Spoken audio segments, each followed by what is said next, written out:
Hello friends, welcome back to Charvi's kitchen. So ಇವತ್ತು ಈ ವಿಡಿಯೋದಲ್ಲಿ ಸೂಪರ್ ಟೇಸ್ಟಿಯಾಗಿರುವ ಹಾಗೂ ಹೆಲ್ದಿ ರೆಸಿಪಿಯಾದ ಸ್ವೀಟ್ ಕಾರ್ನ್ ಸಲಾಡ್ ಯಾವ ರೀತಿ ಮಾಡೋದು ಅಂತ ಹೇಳಿ ನೋಡೋಣ. ಸೊ ಈ ಸಲಾಡ್ ಅನ್ನೋದು ಒಂದು 10 ಮಿನಿಟ್ಸಲ್ಲಿ ನಾವು ರೆಡಿ ಮಾಡ್ಕೋಬೋದು. ಸೊ ಅಷ್ಟು ಸುಲಭವಾಗಿರುತ್ತೆ ಹಾಗೂ ಅಷ್ಟೇ ರುಚಿಯಾಗಿ ಕೂಡ ಇರುತ್ತೆ. ಈಗ ಪ್ರಾಸೆಸ್ ನೋಡೋಣ ಬನ್ನಿ.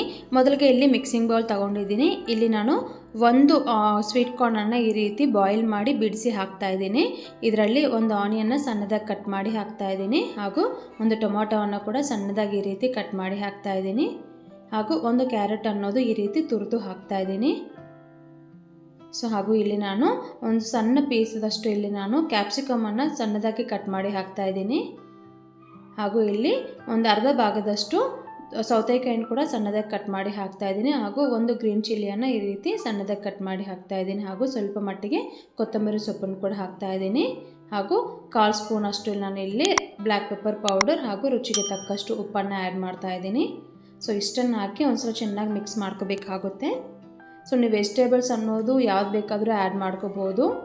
ಸೊ ಇಲ್ಲಿ ನಾನು ಲೆಮನ್ ಅನ್ನೋದು ಯೂಸ್ ಮಾಡಲಿಲ್ಲ, ನೀವು ಬೇಕಾದರೆ ಆ್ಯಡ್ ಮಾಡ್ಬೋದು. ಲೆಮನ್ ಹಾಕೋದ್ರಿಂದ ಕೂಡ ರುಚಿ ಇನ್ನಷ್ಟು ಚೆನ್ನಾಗಿರುತ್ತೆ. ಸೊ ಇಲ್ಲಿ ನೀವು ಸ್ವೀಟ್ ಕಾರ್ನ್ ಅನ್ನೋದು ಎಷ್ಟು ತಗೊತೀರೋ ಅದಕ್ಕೆ ತಕ್ಕಂತೆ ವೆಜಿಟೇಬಲ್ಸ್ ಅನ್ನೋದು ಕರೆಕ್ಟಾಗಿ ಮೆಜರ್ಮೆಂಟ್ ನೋಡಿ ಹಾಕಿದ್ರೆ ಸೂಪರ್ ಟೇಸ್ಟಿಯಾಗಿ ಬರುತ್ತೆ.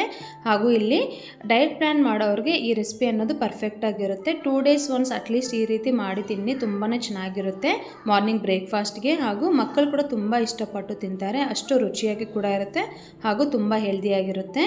ಸೊ ಒಂದ್ಸಲ ಟ್ರೈ ಮಾಡಿ ನೋಡಿ, ಈ ಟಿಪ್ಸ್ನ ಯೂಸ್ ಮಾಡಿ ಹಾಗೂ ಕಮೆಂಟ್ ಸೆಕ್ಷನಲ್ಲಿ ಕಮೆಂಟ್ ಮಾಡಿ. ಹಾಗೂ ಈ ನನ್ನ ರೆಸಿಪಿ ಇಷ್ಟ ಆದರೆ ದಯವಿಟ್ಟು ಲೈಕ್ ಮಾಡಿ, ಶೇರ್ ಮಾಡಿ ಹಾಗೂ ನನ್ನ ಚಾನಲ್ನ ಫಸ್ಟ್ ಟೈಮ್ ನೋಡ್ದಂಗಿದ್ರೆ ದಯವಿಟ್ಟು ಸಬ್ಸ್ಕ್ರೈಬ್ ಮಾಡ್ಕೊಳ್ಳಿ ಹಾಗೂ ಪಕ್ಕದಲ್ಲಿರೋ ಬೆಲ್ ಐಕನ್ನ ಕ್ಲಿಕ್ ಮಾಡಿ.